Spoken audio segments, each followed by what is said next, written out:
So I kind of wanted to just do a disclaimer before this video starts. This is not a how-to video. This is how we process a pig. In this video, you are going to see us cutting up meat off of a hog that we raised, or 2 hogs that we raised. I do not show harvesting the animal or removing the organs or any innards of the pig. So you're not going to see that gruesome stuff, but I just kind of wanted to put a disclaimer out there before the video started. So if you're not interested in that content, I completely understand. I know I have viewers that are interested in that and do like seeing that process of harvesting your own meat from start to finish.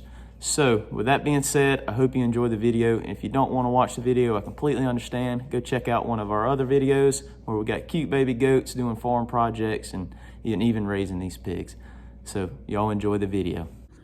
How about it, y'all? This is Daniel Nicholson with Nicholson Farms. I got Matthew, my brother, here with me. I got Joe Barry here with me today. We're going to be cutting up some pigs and making some sausage. I'm going to bring y'all along with us. I will go ahead and tell you, we killed the hogs yesterday and cleaned them and everything. So that's not going to be in this video. I didn't feel like I needed to share all that. But we will be showing you how we cut up the meat and how we mix fat in, mix our seasoning and all that good stuff to make sausage. And we're also going to be making some pork chops today. So I hope you enjoy the video and y'all stick with us and see what we got going on. So right here, we're starting to process the quarter up the half hog. Right now we're cutting off the ham. I'm cutting out the back strap right there so we can make some pork chops out of. My buddy Joe is cutting off the belly meat that we're going to try to make some bacon with later on. And then we're going to remove the shoulder as well. And then we're just kind of cutting the meat up into 1 to 2 inch pieces, separating the fat and the lean meat so we know what mixture of sausage that we're going to have. We typically like to do about a 30% fat in our sausage. Gives it good flavor as well. So we're going to get this thing broke down. This is the last of the 4, and as you can see, we got plenty of help now, plenty of hands to get dirty and work fast. The temperature was not ideal for butchering. It was about 70 degrees outside, and typically I don't wait this long, but my pigs wasn't quite as big as I wanted. They ended up being about 260 pounds a piece whenever we processed them, and I typically like to do about 300-pound hogs. So we did 2 of them, and we worked as fast as we could and kept everything in the coolers. So right here, this is how I like to make my pork chops. This is a tenderizer that attaches to the end of my grinder.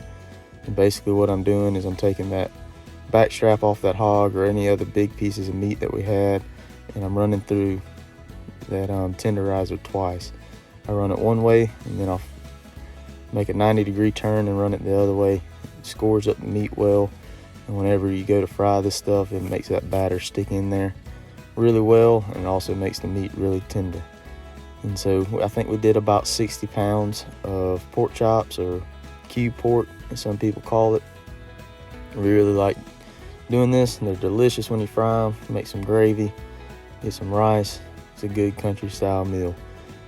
But like I said, we did about 60 pounds of this.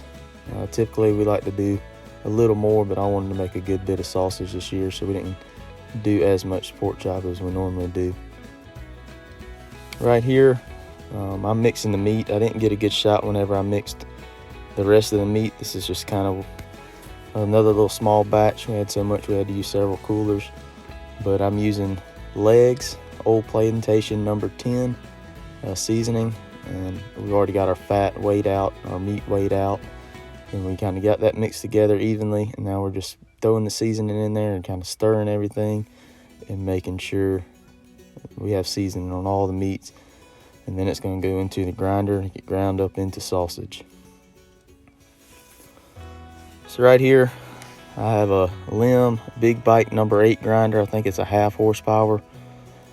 We could use bigger and go a whole lot faster, but for us, we do this once a year. It's not really economical for me to go buy a big old grinder when we're just doing this once a year. And if you just do a deer, you can grind a deer pretty quick with this thing.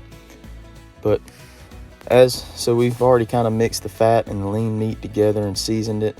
So now we're pushing it through the grinder, and we're using our hand to stir it up in that pot to keep grinding it and keep mixing that fat in evenly. and we got everything ground. I think we grounded 224 pounds of pork, so it took a little while, but we got it all done. And once we get a little head start on it, we can start doing some other things with it while we continue to grind. And you'll see that in the next little clip here in a second, when we start stuffing some sausage.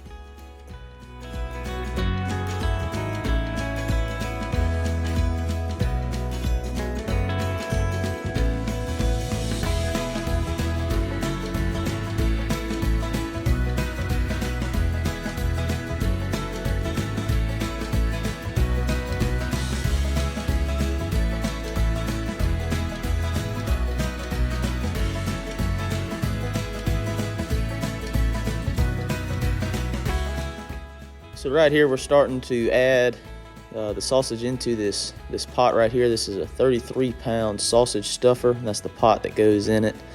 And right here, you can see Matthew's kind of struggling right here, but it has two different gears. One's for torque, one's for a little more ease, and he'll figure that out here in a second.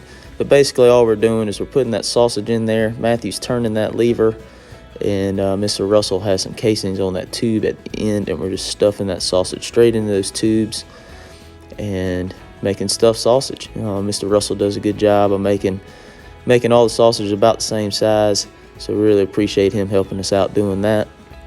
And we ended up stuffing about 100 pounds of sausage, and that's good because we absolutely love it. Anytime I go anywhere, to a friend's house, to barbecue or anything like that, I'm gonna take some of that sausage and throw it on the grills for everybody to enjoy. And so, like I said, we did about 100 pounds. And this kind of took a while, but we were still grinding at this point. So instead of meat just sitting there, we went ahead and got started. And about the time that we finished up stuffing sausage, it was about the time we were getting started with loose sausage. But basically, all he's doing, he's taking these stuffing tubes, or I can't remember what they're called. But basically, we don't use the pig intestines to do this. We buy a pack. It comes with salt on it. You soak it in some hot water for about an hour, and they get loose. You find the end, and you stuff it on top of that tube right there, and then you start cranking on it, and it starts pushing it out into that tube. So this is just showing me mixing up the meat some more, making sure that fat's well spread out. And like I said, we're continuing to grind. It took about 2 hours to get everything ground up, but we used the smaller plates on my grinder so that we only had to grind it once. Here's some more sausage. You can see how he's kind of using his hand to work that sausage and make it even. And then he'll come to the end, and whenever he pulls that off, he'll kind of twist that up. So we like to use vacuum sealing on all our meat. The stuffed sausage, you get all that air out there. It'll keep in the freezer for a year or so. And also, we do our pork chops this way. We used to do loose sausage this way, but you're going to see here in a second of our new way of doing that. But it comes out nice, and you don't have any air pockets in there, and it'll hold well. So here's a little more stuffing I kind of got put on it. Mr. Russell wanted to take a break, so it was my turn. So this is our new way of stuffing loose sausage. I bought these bags, and I bought this little tape machine. Basically, you're filling that bag up. It's 1 pound bags. You can get up to 2 pound bags, I think. But you're twisting it off, and you put it in that tape machine. So I don't know if you can see here, but there's a line on that bag. I'm kind of holding it, letting the sausage fill up, make sure all the air is getting out. And I'll fill it to that line, which is 1 pound. I twist it, pull out any meat that's at the top of the bag, run it through that tape machine, and it's ready to go straight into the freezer. You don't have to worry about stuffing it into those vacuum seal bags and sealing all those bags. That really took a long time whenever you started doing 100 pounds of this stuff in 1 pound bags. So here's a little bit better angle. My buddy Joe did a great job of capturing some different angles for us today. But we're just, like I said, stuffing that bag, making sure all the air gets out, filling it to that line about where my finger is, twisting it, pull out any meat that's left in the top, clean it out, run it through that tape machine. And then at this point, we're done grinding sausage, so there's plenty of hands to help me with this. Once we finish this, we were done for the day. Just a lot of cleanup to come. But we really enjoyed it this year. We made a 224 pounds of sausage and about 60 pounds of pork chops. So I wanted to get this video out a little sooner, but if you can tell in the background, I got a brand new F-150. Me and Maddie's super excited about it. It's our kind of first big boy, big girl purchase. We're super excited about it. That old 97 F-150 that I have just needed some retirement, but she'll still be on the road. I can't let my old girl go. So I kind of wanted to talk to you a little bit more about the sausage and the processing and everything like that. I hope you enjoy the video so far. This is my first attempt to actually do a voiceover, so I hope it turns out all right. But we got plenty of sausage and plenty of pork chops. In this freezer behind me, it is nothing but pork. This is about 224 pounds of sausage and 60 some odd pounds of pork chops. We're super excited about it. This will go to feed our family the next year. You know, not everybody's into the whole processing thing. Just a lot of people don't have that disconnect where their meat comes from, where their food comes from. And for me personally, I take more pride in the meat I grow for myself and harvest for myself. Yes, I had 2 animals that lost their lives for this sausage, but I can guarantee you those pigs had a great life while they were here. They were well taken care of, well fed, and I respect every animal I take. So, that meat will not go to waste. It'll go to feeding our family. It'll go to our friends. I love taking sausage to a good old cookout and throwing it on the grill and letting everybody enjoy it. But the meat, we'll talk about it a little bit. I think our seasoning was dead on this year. It turned out great, but I do think we made the meat a little bit too lean this year, and that contributes to 2 different things, I think. One, we didn't save as much fat off that pig this year while we're cutting it up, and also raising them pigs on the pasture this year. Typically in the past, I have a pen that I keep them in, and they don't have quite as much room to move around. I mean, they have plenty of room, but they don't have the pasture. They're not eating the grass and all that good stuff. They're just more on feed. And I wanted to try the pasture raised pig this year. So I bought that Premier 1 fence and we raised them out on the pasture. Still fed them grain and all that good stuff, but they just didn't have quite as much fat.